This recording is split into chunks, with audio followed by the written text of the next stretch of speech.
Okay. Today is the second part of our long discussion on progressive, and part two is going to go back to 1789 at the time of the French Revolution and the United States. Today is the 17th of October, and this is Athens Speakout number 417. Robert Whaley is a retired historian from Ohio University and will discuss this problem with Dave DeWitt, editor and reporter from the Athens News. So my first statement is that Dave shall interrupt me at any time in my monologue with his questions. Last month, we introduced the problem of the Progressive magazine and the Progressive Party leader in the state of Wisconsin, his name was his name was Robert M. La Follette, okay? And we came to the conclusion that Robert M. La Follette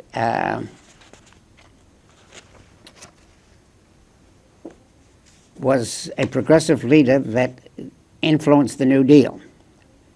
And then we got down to John Dewey, who got his B.A. degree at education at University of Vermont, and he had a different definition of progressivism, namely progressive education.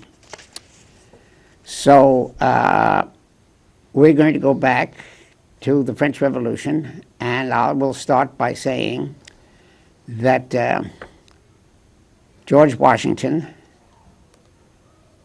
was a revolutionary general who won the American independence in 1783 and the liberty of the American people.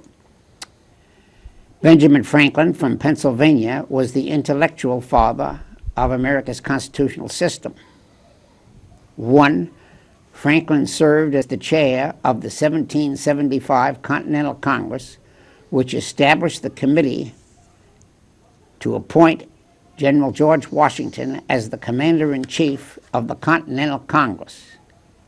13 independent sovereign colonies were a Confederate type of government in this weak Continental Congress. The second importance of Franklin, he was the chair of a 3-man committee with John Adams and Thomas Jefferson, who drafted the Declaration of Independence, adopted on the 4th of July, 1776, by a majority of 55 representatives from the 13 colonies. Benjamin Franklin had been campaigning for a Declaration of Independence through his newspaper since 1765. Franklin designed a flag with a snake cut into 13 pieces with the slogan, "Unite or Die." The Commonwealth of Pennsylvania called itself the Keystone State. It was the key state between New York and New England in the north, and the southern states from Maryland south to Georgia. The third importance of Franklin was that he was the chair of a committee committed to persuade a quarter of the states to ratify the Constitution in 1787. The state of Delaware was an economic satellite of Pennsylvania. Wilmington, Delaware, was Pennsylvania's southern port at the mouth of the Delaware River as it entered the Delaware Bay from the Atlantic Ocean. So Delaware is the first state under Franklin's influence to ratify the Constitution, and it is the #1 state in the Stars and Stripes. The second state to ratify was Pennsylvania. So Franklin then was the chair of this committee to present the federal Constitution of 1787, but in order for it to become law, 3/4 of the states, which made up the 9 states, had to ratify the draft Constitution. The big holdouts were Virginia and New York, but officially, New Hampshire was the 9th state to ratify the Constitution. After that, the other states quickly rushed to get their ratification. Rhode Island is somewhat in dispute of when and where they ratified the Constitution. And there are some people who say that Rhode Island didn't sign it, but they had a special committee in the 19th century to ratify the delayed Constitution. The British Empire and the new United States and the British monarchy were all influenced by the philosophy of the Enlightenment. In England, the major philosopher was John Locke. In 1689, Locke's philosophy was very similar to Thomas Jefferson's preamble to the Constitution. Jefferson changed one word. Locke's philosophy was life, liberty, and property. Jefferson wrote, "We hold these truths to be self-evident, that all men are created equal, and they are endowed by their Creator with certain inalienable rights. Among these are life, liberty, and the pursuit of happiness." Jefferson was also interested in reading science, geology, history, and philosophy. This is what he meant by happiness. Having lived in France for over 5 years, while negotiating the French alliance with the 13 colonies, he became enthusiastic about the more radical French philosophers, and these philosophers, mostly written before 1789, but inspired political, religious, and constitutional social revolution in Paris. For example, the major French philosopher undermined the Roman Catholic Church and the absolute monarchy of Louis XVI. These 3 radical philosophers, even more, the 3 most radical philosophers were Denis Diderot, Voltaire, and Jean-Jacques Rousseau. There was one philosopher who made very little impact in France and the French Revolution, but who made a big impact in the United States. He was Baron Montesquieu, who inspired the United States federal government of 13 states, which were ratified in 1789. Today, we have 50 states in the Constitution. Montesquieu's major work was called The Spirit of the Laws in 1748. A federal republic has the advantage of decentralizing power from the central government and prevent despots. The Electoral College of the United States was the major body in the American Constitution with checks and balances, and the popular vote was not yet on the scene. The first president of the United States, George Washington, was elected unanimously by the Electoral College.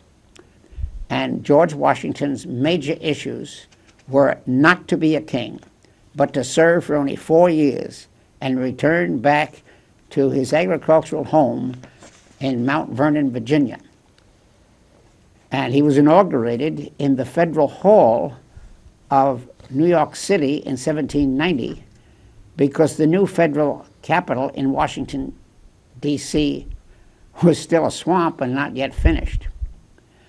Because of the French Revolution, the rivalry between Thomas Jefferson of Virginia and John Adams of Massachusetts, Washington agreed to serve a second term in order to unite the country. The Constitution provided that the person who got the second largest vote would automatically be the vice president, so that John Adams, vice president from Massachusetts, then became Washington's vice president, and Washington and Adams would be the second president, and they were going to organize only one party called the Federalist Party. The platform of the Federalist Party stemmed from the debates of the Constitutional Convention among the 13 states. Jefferson from Virginia organized a second opposition party, which he called the First Republican Party. With the progress of the French Revolution toward democracy, Jefferson, as a Secretary of State appointed by Washington, called his Virginia party the Republican Democratic Party. John Adams served 2 terms, and Thomas Jefferson debated with the Vice President, Adams, throughout the entire critical years whether the president should support the French against England during the French Revolution or support the monarchies of England against the French revolutionary monarchs. Jefferson, as the liberal Secretary of State for George Washington, argued for supporting the French revolutionaries against the conservative English monarchy. Jefferson in 1800 ran to be the 3rd President of the United States and called himself simply a Democratic Republican. Washington appointed Alexander Hamilton from New York, a Federalist, as his aide-de-camp, a conservative Secretary of Treasury. And in the Jefferson's debate with Hamilton, it became very clear that Adams had a different foreign policy. So Alexander Hamilton, as a conservative for economic reasons, had the U.S. foreign debts with France and Holland and Spain lent to the 13 colonies in 1778. They had to pay off the debt first. So Hamilton believed in the gold standard and that British banks and the American foreign debt must be paid back in order for the United States to be solvent. Hamilton's idea was freedom for the marketplace of Adam Smith. Adam Smith was a Scotch philosopher, part of the Enlightenment. Adam Smith thought that the British and American merchants had a free hand in economy with little regulation, and they would be far more effective in bringing prosperity to the rising merchant and middle class. Jefferson's philosophy could be characterized: the least government is the best government. As Secretary of State, Jefferson established a new principle of international law. Jefferson argued that George Washington should recognize any government which had the power, whether that was a constitutional monarchy or whether it was a legislative assembly or the public of committee safety. And the French Revolution got more radical, and finally it became more conservative with a directory of 5 men in 1795, and then we had counter-revolution with Napoleon, and the United States recognized them all under Jefferson's doctrine of recognition. Okay, so the Electoral College in November 1796 nominated John Adams as the president and Thomas Jefferson as a Democratic Republican as vice president. And the home state of Massachusetts and Virginia, the vice president was also a Federalist called Thomas Pinckney, who had Aaron Burr as his nominee. So South Carolina and New York had a divided electoral vote. South Carolina got 71 electoral votes. New York got 68. And South Carolina had 9 states, or the leader of the South Carolina, Pinckney, got 9 states, and New York got 7 states. And the popular vote was infinitely small. There were only 35,700 votes in the popular vote from South Carolina and 31,000 from New York. So the South Carolina delegation won the popular vote by a small percentage, 53% to 46% for Thomas Jefferson. The small popular vote reflects the interest in the fact that the ability of the voters to was determined by state law, and Kentucky and Tennessee and the federal state of Massachusetts and New York did not allow for a popular vote.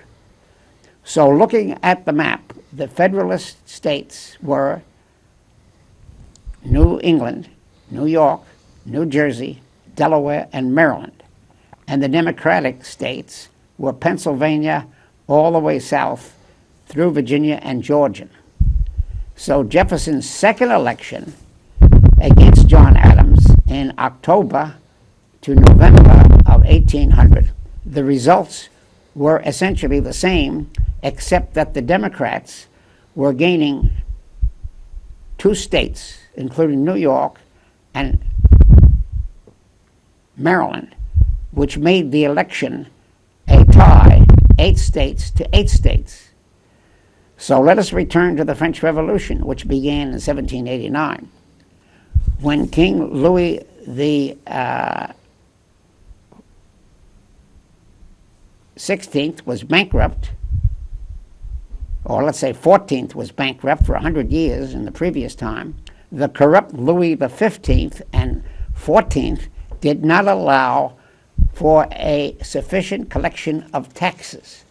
And they had a medieval parliament called the Second Estate, and the nobility was the Third Estate, and the First Estate was the clergy, parish clergy, and the Roman Catholic Church. 95% of the French people were peasants and merchants who were represented in the Third Estate. So the reactionary Louis the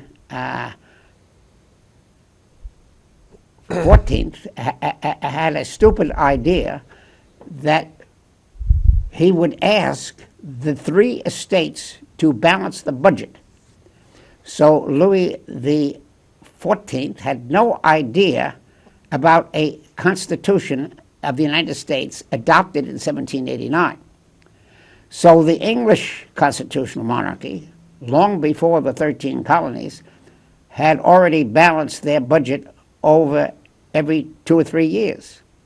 So the Third Estate, which was composed of the merchants, some poor parish priests, and walked out of the Third Estate and went over to a tennis court oath, and they took a pledge that they would not contribute to taxes to the king unless the king followed the American practice and the British practice of passing legislation.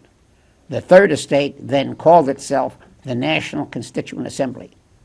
Looking again at the origin of the doctrine of progress, one of the enlightened philosophers in France was Marquis de Condorcet. He was born in 1743 in a Jesuit college and had read his own philosophy of Voltaire.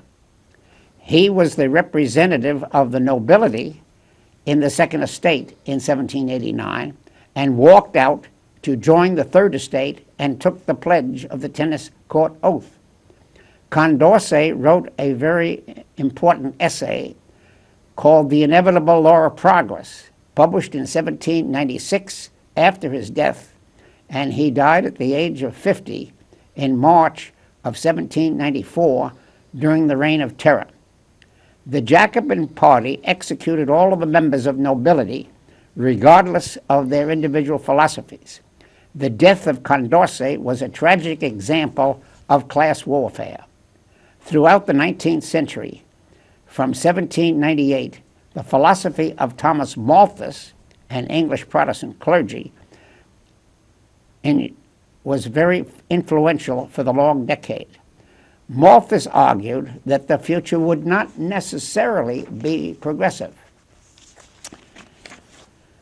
Although the enlightened technology increased production of food and clothing and shelter and ignorance, but the ignorance of the lower classes would produce more children who would eat up the new surplus.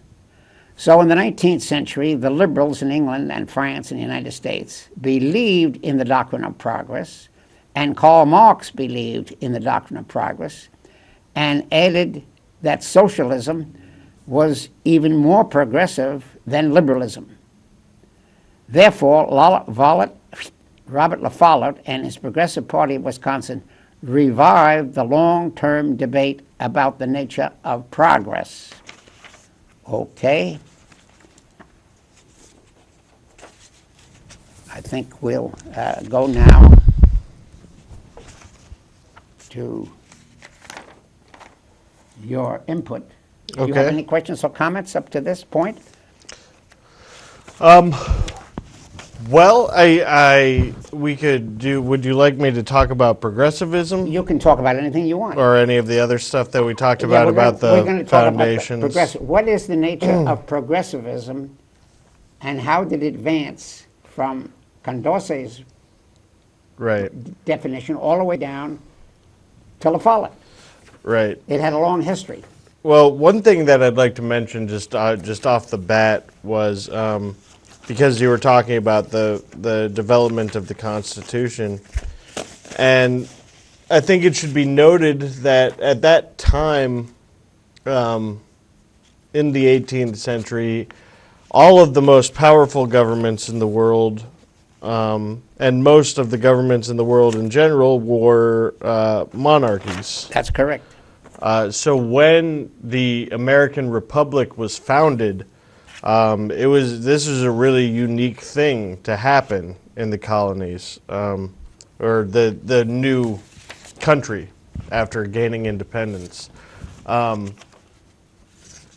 It was the first time since the Enlightenment that the ideals of a republic had actually been put into place constitutionally in a land.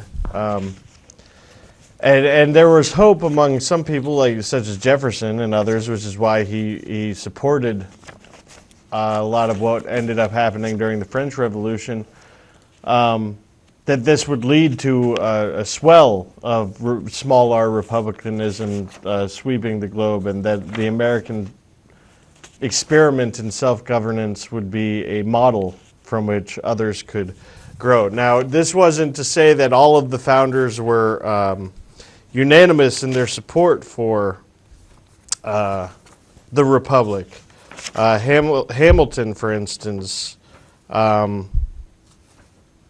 wanted to emulate the more monarchical states in a lot of what he argued. He definitely wanted a republic, but he wanted a rather conservative republic in which the president would have the powers of a king. Right. But he didn't want a monarchy, no. He changed King's College in Columbia to Columbia College. King's College obviously was a monarch. So King's College, which was established by the British, was renamed Columbia University after Christopher Columbus. So he was definitely a Republican, but he was somewhat of a conservative Republican, and then he got into a duel with Jefferson's Vice President Aaron Burr, and Aaron Burr then was charged with conspiracy by the Jefferson administration, and Hamilton died a hero in the part of conservatives and religious people, but he was not a monarchist. So yeah, you covered a lot of time right there, going all the way into the Aaron Burr conspiracy, which has a local connection. Yes. It was allegedly hatched on Blennerhassett Island over in Parkersburg. What I'm referring to with regard to Hamilton's monarchical impulses. Impulses, that's a good word. Are the his proposals, for instance, in his famous 5-hour speech on June 18th. What is that? I've never heard of it. So this was while the Constitution was being debated. Yes. And Hamilton, remember, was Federalist Papers. He contributed to the Federalist Papers. He wrote most of them. Yeah. Yes, that's right. So he was outnumbered in his own delegation fighting for the Constitution, with the other members of the New York delegation at the Constitutional Convention, somewhat opposed to the Constitution.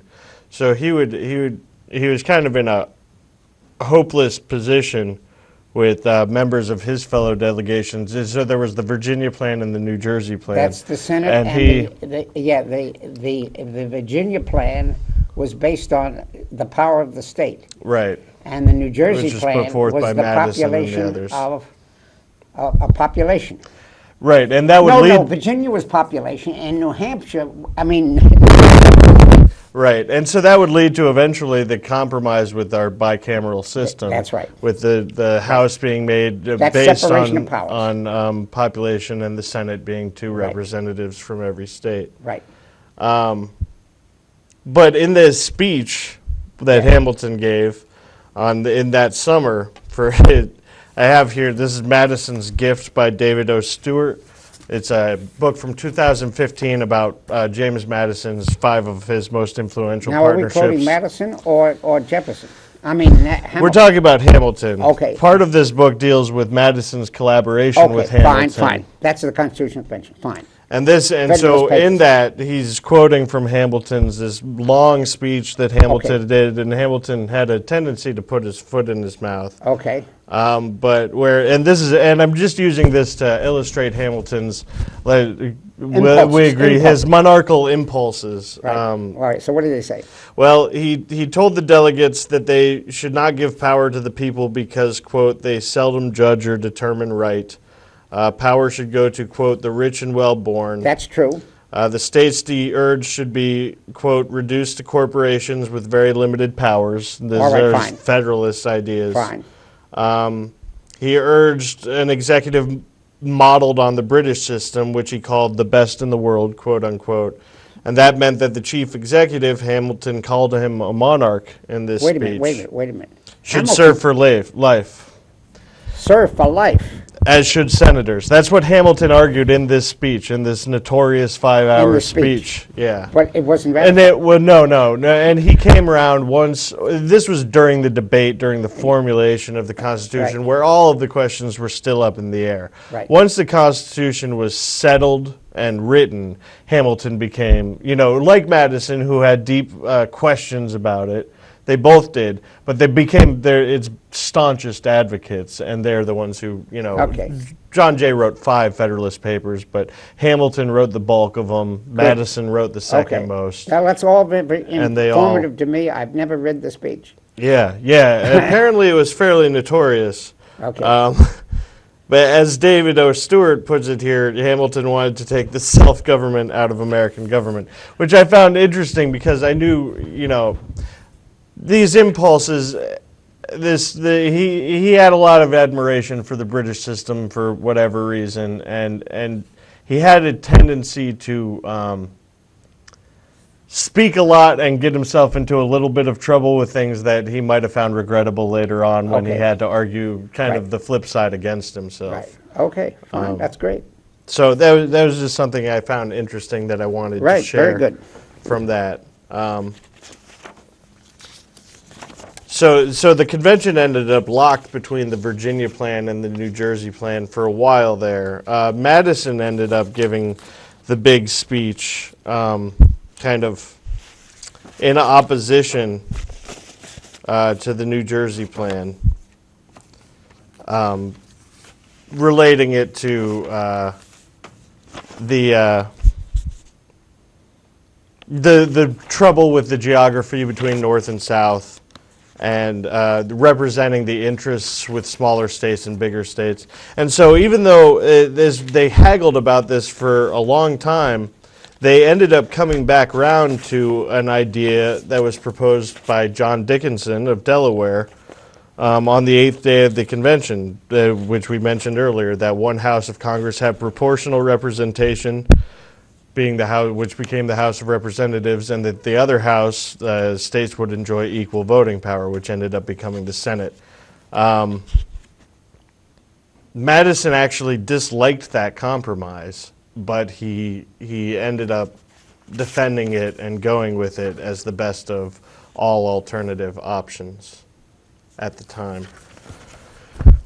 So I guess my point in that is that even among the founders, I think it should be remembered that there was a lot of contention, there was a lot of disagreement, there was a lot of compromise. There was no one ideal or one idea that was lauded by the founding fathers, as often we see in American history today when it's simplified and distilled and put on, easily digestible TV shows. You get the impression that all of the founders had the same ideas, and they didn't. Oh, that is a big debate, no question about that. Yeah, a huge debate. I just think that should be remembered more often. That's what democracy is all about, debate. That's right. That's right. That's what the senators and the president debate. Yes. And that's the nature of pushing for progress. Now, just bringing it back to progressivism. Right. I see progressivism very simply as exactly what it says, pushing for progress. Okay.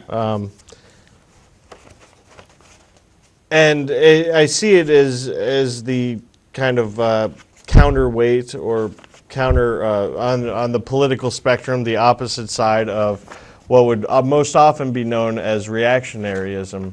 So a lot of times in American political discourse, we talk about conservatives versus liberals, but I think that those are actually kind of misnomers. I like to think of it more broadly through history as progressivism versus reactionaryism. Well, actually, conservatism, what did you say, conservatism, liberalism? Yeah, that's the paradigm that we most often hear people talk about, but I think that the real political paradigm, and regardless of not just of country or time, is progressivism versus reactionaryism. Well, as a matter of history, liberalism and conservatism are more widely spread than progressivism. Progressivism is a later thought, as we learned from La Follette. And the Progressive Party was an experimental party. Now, when the New Deal came in, Roosevelt argued all of these issues. He was a liberal, he was a progressive, he was a conservative, he was even somewhat of a fascist. You believe that? Oh, well, I know it. Okay, fine. So that's what the New Deal was. Go ahead. Okay, so anyway, I think then, getting back to what I thought our theme was, how the doctrine of progressivism expanded from Condorcet's day down through the 19th century. Now, the original words were, well, let's go back to the English. The English had a two-party system. Their party was called the Whig Party and the Tory Party, but it was definitely a two-party system. Mm-hmm.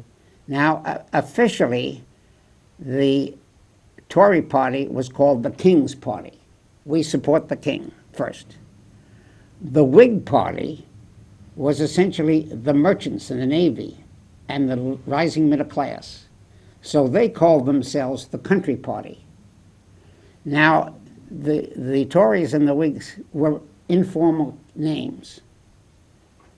The Whigs thought that the Tories were Irish gangsters, and the Tories said the Whigs were Scotch gangsters.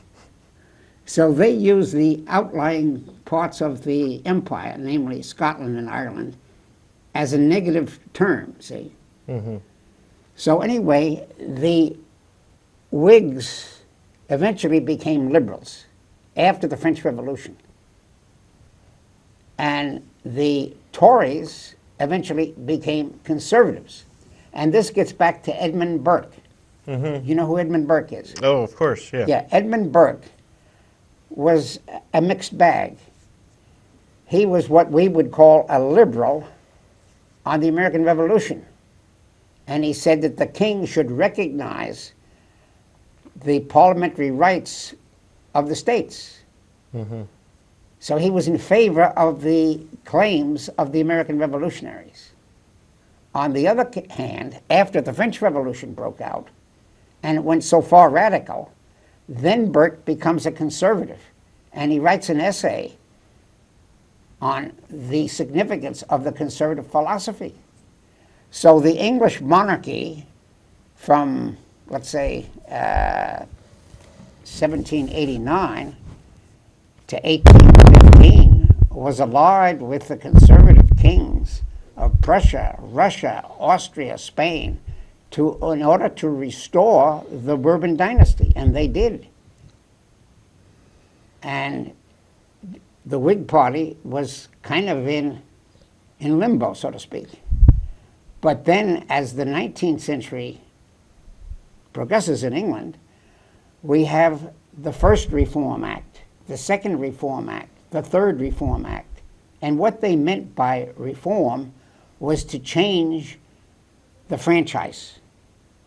So in the First Reform Act, the British middle class property owners, whites, got the right to vote.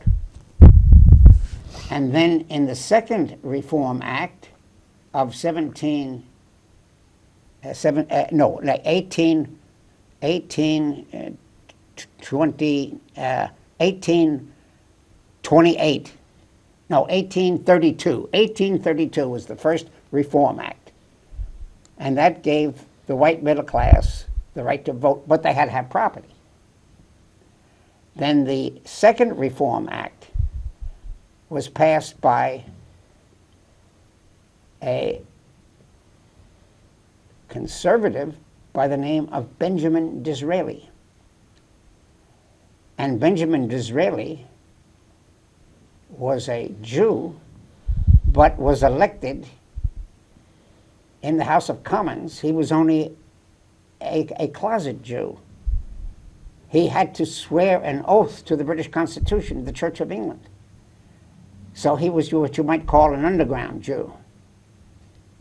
And then he's passed the Second Reform Act in 1867, giving the right to vote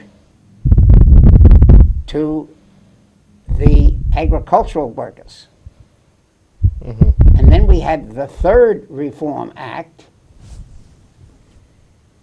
in 1920, which gave the right to vote with the women. So we have a progressive expansion of the franchise to get universal suffrage. Mm-hmm. Okay, follow? Yeah, I do. Okay, good. So then what's the debate now? Well, what's the question now? Well, I'm going to make a couple points, and then I'm going to circle around to the point that I was trying to make. Good. The first is that if you look at the American first party system, second party system, third party system, fourth party system, through all these years, that accounts for about the first 60 years of American history. That's right. There were liberals and conservatives in both parties. That's true. There Four were parties. Yeah, right. in all the different parties, there were different makeups of liberals and conservatives, and a lot of what made up the Republican or Democratic Party That's had right. more to do with ethnic background, That's geographical location, Right. religious affiliation, Right. those types of things. Right.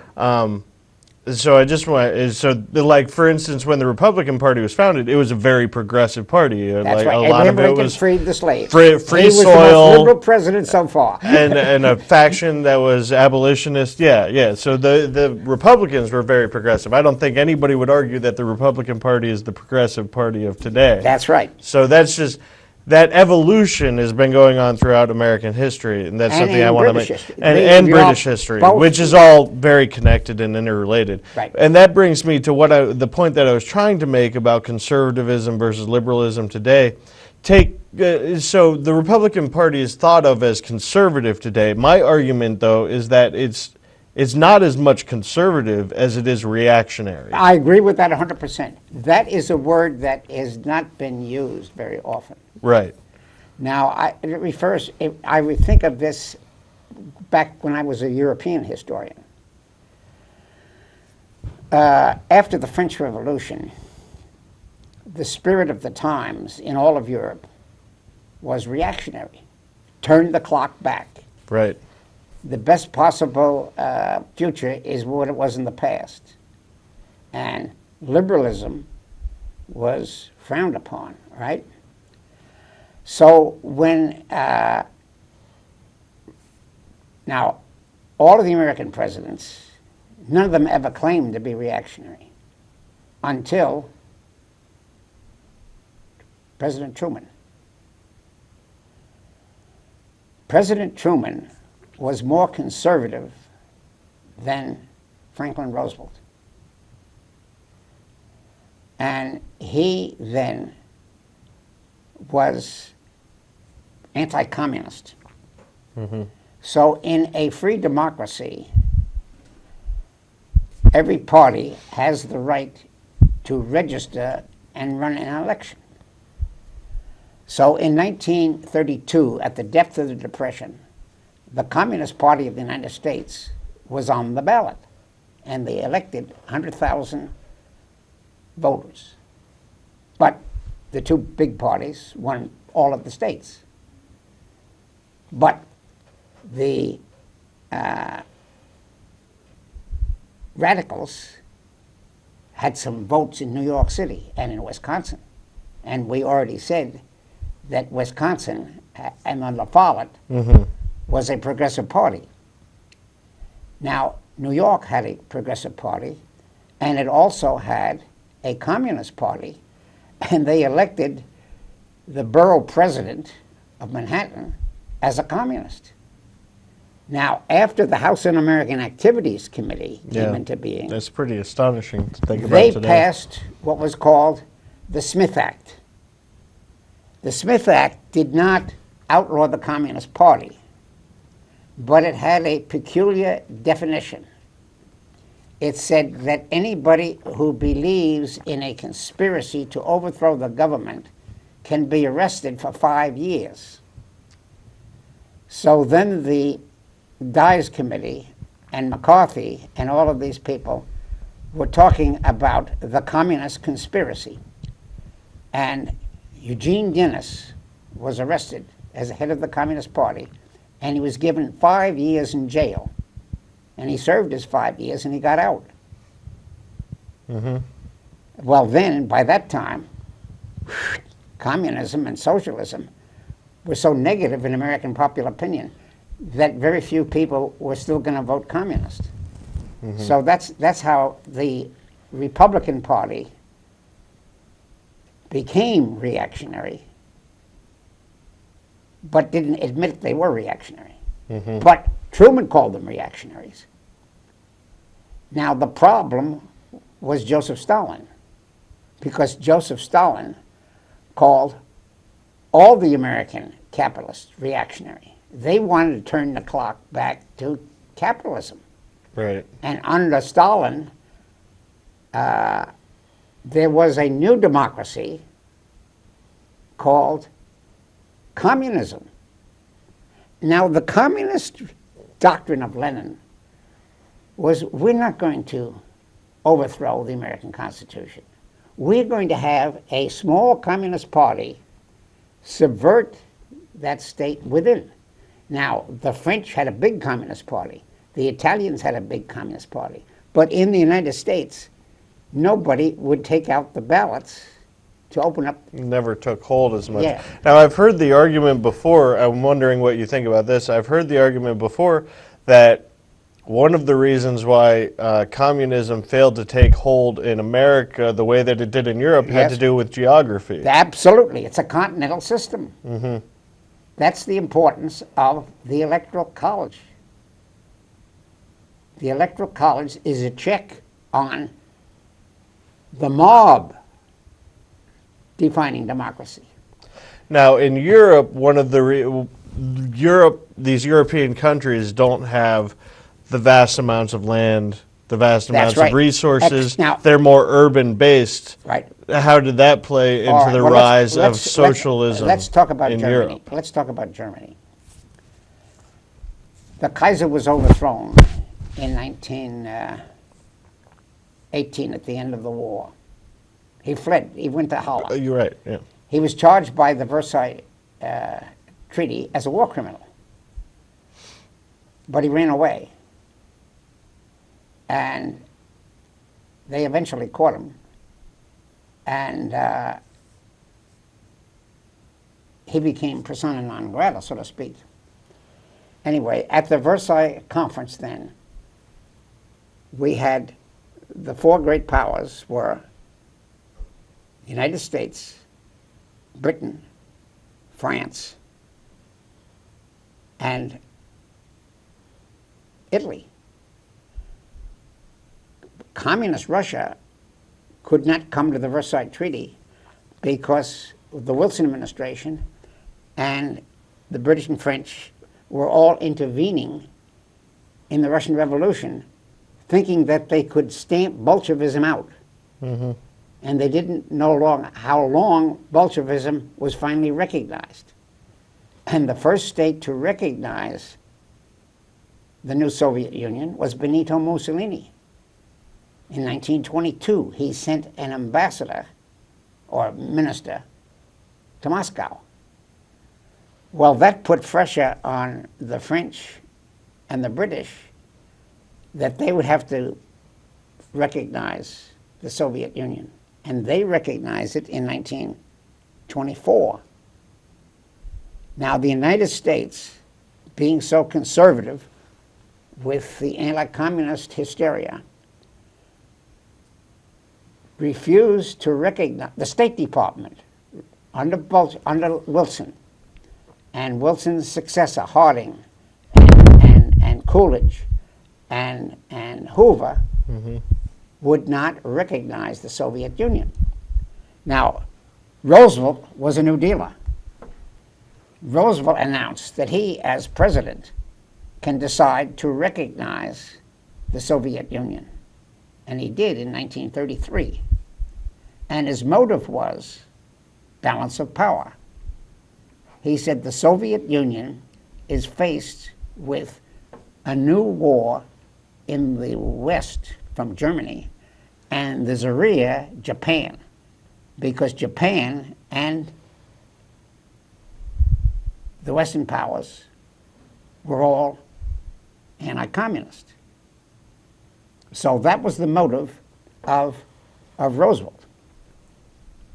And Roosevelt, from what I've read, he much different than what Harry Truman ended up doing. That's different. Roosevelt seemed to have the impression, at least, that he could talk to Stalin. That's right. That he could handle Stalin. That's true, and that was his belief. Mm-hmm. And we had in the First World War the League of Nations, and the United States did not ratify the League of Nations because the United States Congress was conservative. I remember. And they vetoed that. Due to, right. Wasn't that Lodge's doing? Henry Cabot Lodge? Senior. Right, Senior, right.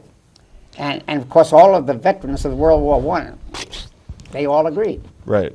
He had the Republic. But it crushed Wilson's big dream. Well, Wilson died of a stroke. Right. And he lost his... And he was incapacitated for the last year anyway, of his presidency. In 1933, we had the Depression.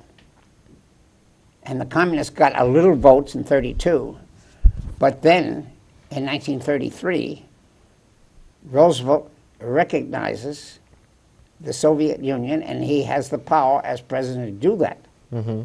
Now, the State Department was still opposed. So we had then John F.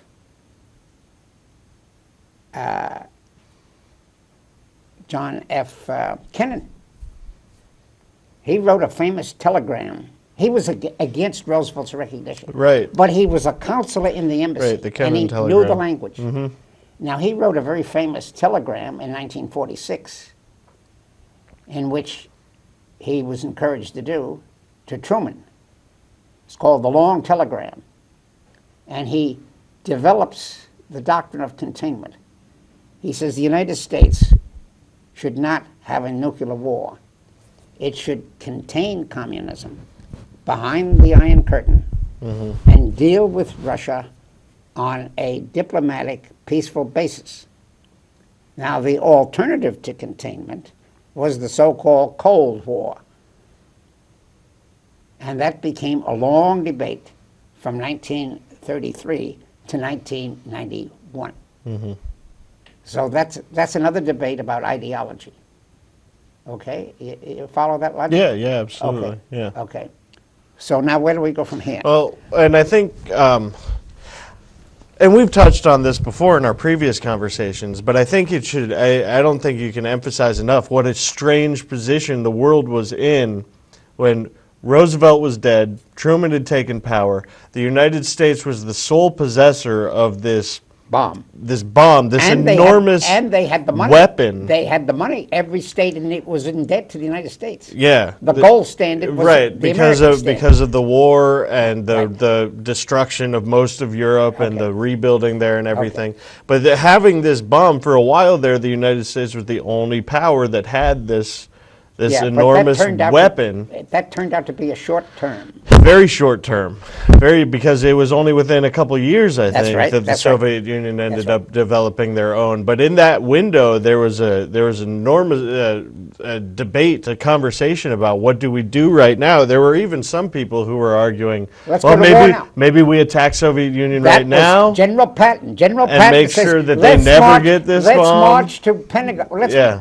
Patton, let's march to Moscow while we can. Right, yeah. So there was that debate. And then there was another debate within the United States constitutional system. I think that it ended up having repercussions to this day about the power of the executive branch. That's a debate. Who controls in our Constitution, it's Congress that is given the war powers. All right, let's go over the articles. Let's go over the articles. And here you had this weapon, Right. and who's going to have the authority to use this Right. weapon if Right. necessary? Right. And that kind of radically transformed, I think, what the executive branch became in the second half of the 20th century and the early part of the 21st. Yeah, we've had presidential wars. Yeah, exactly. Right. Okay. The Vietnam War. Right. Right. Fine. Yeah. Now, let's talk about Roosevelt's attitude towards Stalin. He wanted to revive the League of Nations, called the United Nations. And he said to Stalin, you should come to San Francisco and ratify the new League of Nations. And Stalin was very reluctant. He said, well, you got 21 votes locked up in Latin America, and the British have all of the Commonwealth and so forth and so on. Mm-hmm. So we'll always be outvoted. And then Roosevelt says, well, you have the veto power. Yeah. So you can veto. You are one of the permanent members. The permanent members were England, France, China, Russia, nationalist and the United China, States. Right. Kuomintang, Right. okay? And Roosevelt assumed, well, he had those in his bag, but he had to get Stalin Right. to join. Because this is pre-Mao, China. Yeah, that's right. So anyway, Roosevelt died, but he still had the San Francisco conference on the book through the State Department. Mm-hmm. And they met in San Francisco. Got 2 minutes. We'll have to stop here. Anyway, at the San Francisco conference, Stalin agreed to come to the United Nations with the veto power. And he joined the United Nations. And we'll have to continue that next week or 2 weeks, whenever you come again. Yeah. Okay. This is called Oxygen. Debate is the Oxygen of Democracy. And this is my colleague, Dave DeWitt.